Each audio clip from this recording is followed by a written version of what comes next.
بسم اللہ والحمد للہ والصلاة والسلام علی رسول اللہ۔ عزیز ساتھیوں، انشاءاللہ آج ہم سورہ حدید کی تیسری آیت کا مطالعہ کریں گے۔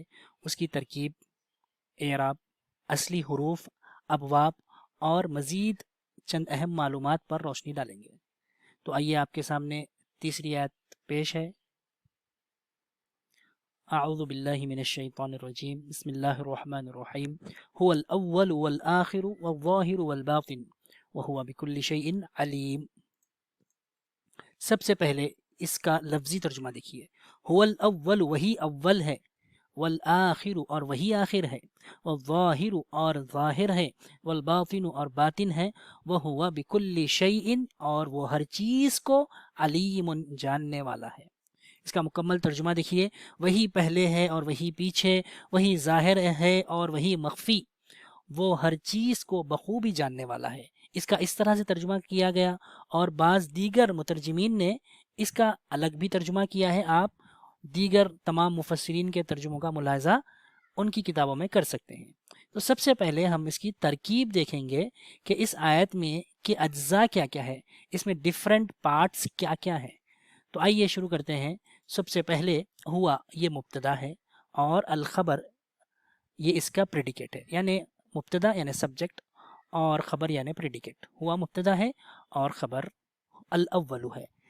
آپ کو اور ہم کو اچھی طرح پتا ہے کہ خبر کو نکرہ ہونا چاہیے، لیکن بعض مخصوص مقامات ایسے ہیں جہاں پر خبر کو معرفہ لانا جائز ہے، اسی میں سے ایک یہاں پر ہے۔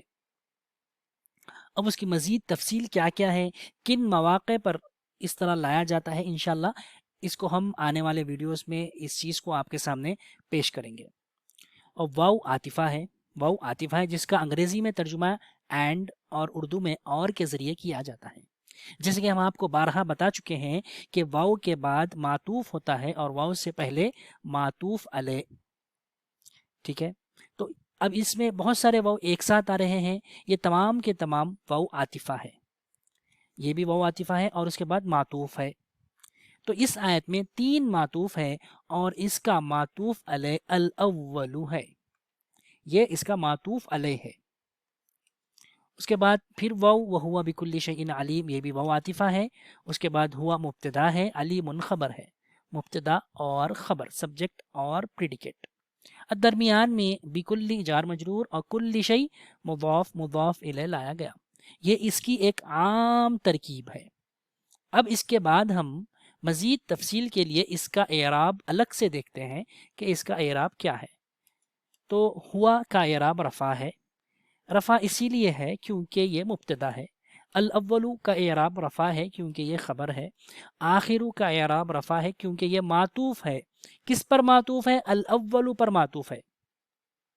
ظاہر بھی رفع ہے کیونکہ معطوف ہے، یعنی معطوف علیہ جو ہے یہاں پر ان آیتوں میں ان تینوں مقامات پر، آخر، الظاہر، الباطن، یہ تینوں معطوف ہے، اور اس کا معطوف علیہ ایک ہی ہے، وہ ہے الاول۔ تو معطوف علیہ کا جو اعراب ہوگا وہی اعراب آپ معطوف کو دیں گے، یہ ایک اہم نقطہ ہے۔ لہٰذا یہاں پر رفع کی وجہ کیا ہے؟ آپ یہ کہیں گے خبر ہے، اس طرح اگر آپ کہیں گے تو یہ غلط ہے۔ باطن خبر نہیں ہے، ظاہر خبر نہیں ہے، آخر خبر نہیں ہے، بلکہ یہ معطوف ہے۔ لہٰذا معطوف علیہ کا جو اعراب ہوگا وہی اعراب ان تینوں کو ہم دیں گے۔ اس کے بعد بکلی جر ہے، المسبوق بحرف جر، اعراب جر ہے، کیوں؟ کیونکہ اس سے پہلے حرف جار گزرا ہے۔ شیئن مجرور ہے، کیوں؟ کیونکہ مضاف الیہ ہے۔ علیم سے پہلے ہوا کا اعراب رفع ہے کیونکہ مبتدا ہے، علیم کا اعراب رفع ہے کیونکہ یہ خبر ہے۔ اس کے بعد آئیے ہم دیکھتے ہیں کہ اس کا اعراب رفع، نصب، جر، جزم کس طرح دیا گیا، یعنی اس کی علامات کیا کیا ہے، علامات اصلیہ ہو یا علامات فرعیہ ہو۔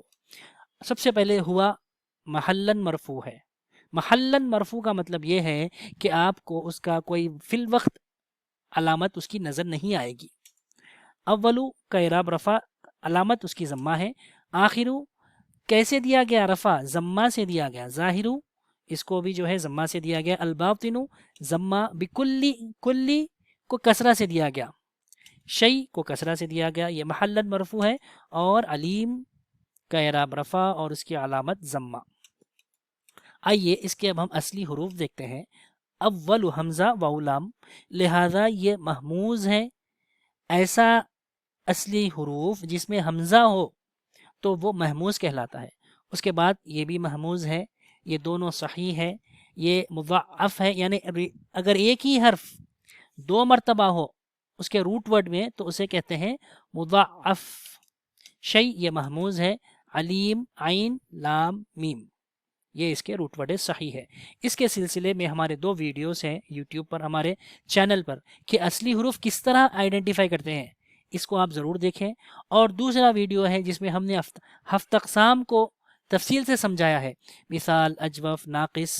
ان 2 ویڈیوز کو اگر آپ دیکھ لیں گے تو آپ کو اصلی حروف کا کانسیپٹ انشاءاللہ اچھی طرح سمجھ میں آ جائے گا.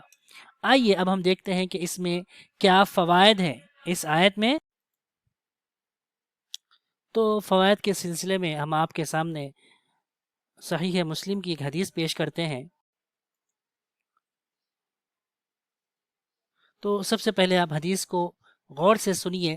روا مسلم فی صحیحہ عن ابی ہریرہ رضی اللہ عنہ قال. حضرت ابو ہریرہ سے مروی ہے. کس نے اس کو روایت کیا ہے؟ امام مسلم نے اپنی صحیح میں اس کو روایت کیا ہے. آپ فرماتے ہیں قال رسول اللہ صلی اللہ علیہ وسلم، اللہ کے رسول صلی اللہ علیہ وسلم نے ارشاد فرمایا، اللہم انت الاول فلیس قبلک شیء، آپ اول ہے اور آپ سے پہلے کوئی چیز نہیں. وانت الآخر، اور آپ آخر ہے، فلیس بعدک شیء. وانت الظاہر فلیس فوقک شیء. وانت الباطن فلیس دونک شیء. یہاں پر اللہ کے رسول نے ان الفاظ کے ذریعے اللہ کو پکارا اور ہم کو الاول، الآخر، الظاہر والباطن اس کا مطلب اور مفہوم کو بھی اللہ کے رسول نے یہاں پر ہم کو سمجھا دیا ہے. یعنی قرآن کی تفسیر خود اللہ کے رسول نے خود فرمائی ہے. اس کے بعد اللہ کے رسول نے دعا کی، اقضی عنا الدین، آپ ہمارے جو قرض ہیں اس کو ادا کر دیجئے، پورا کر دیجئے. اقضی عنا الدین واغننا من الفقر، اور ہم کو فقر و فاقہ سے بے نیاز کر دیجئے. یہ ایک دعا ہے. آپ کو اور ہم کو جب کسی قسم کی مشکلات کا سامنا پیش ہو، قرضے کے جو ہے نا پیش نظر ہم قرض کی وجہ سے پریشان ہوں، مسائل سے دوچار ہوں، فقر و فاقہ ہو، تندرستی اگر ہم کو لاحق ہو جائے، تو اس صورت میں ان الفاظ کے ذریعے دعا کرنے سے اللہ سے قوی امید ہے کہ اللہ تعالی ہماری دعاؤں کو قبول فرمائے گا. نیچے اس کا مطلب بھی دیا گیا ہے، انا بالظاہر الغالب وبالباطن العالم. یہاں پر بعض محدثین نے اور بعض علماء نے ظاہر کا مطلب غالب سے لیا ہے اور باطن کا مطلب عالم سے لیا ہے، اور یہ اس کی بہتر تفسیر وہی ہے جو ہم نے اللہ کے رسول نے خود کی ہے، وہی اس کی سب سے اولا اور راجح تفسیر ہے. واللہ اعلم بالصواب. والسلام علیکم ورحمۃ اللہ وبرکاتہ.